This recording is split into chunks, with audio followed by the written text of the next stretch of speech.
এইটাই তো মনে হচ্ছে বাংলাদেশের বর্ডার। দেখি আর একটু যাই, এগিয়ে যাই দেখে। এতদিন তো ভারতে ভোট দিয়ে এলাম, তো ভারতের সরকার বলছে এখন এসআইয়ের নাম নাই। দেখি বাংলাদেশের সরকার ঢুকতে দেয় নাকি।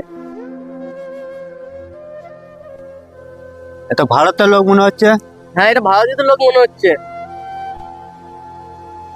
আটকাও আটকাও আটকাও। দাও দাও দাও দাও দাও দাও দাও দাও।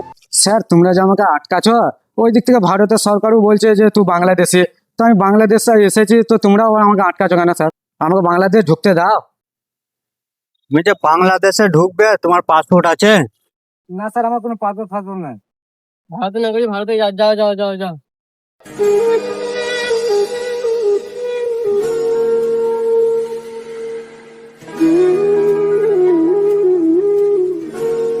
আমার দাদু বাবা ছিলেন আজাদ হিন্দ ফৌজের সৈন্য, ইংরেজের বিরুদ্ধে লড়েছিলেন।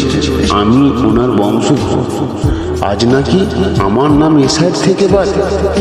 আমরা নাকি অনুপ্রবেশকারী। আজ প্রত্যেককে হাত জড়ো করে বলবো, ভোট দেওয়ার আগে যাকে ভোট দিচ্ছেন উনি আপনার রক্ষক না ভক্ষক, আগে জানবেন তারপর ভোট দেবেন। জয় হিন্দ।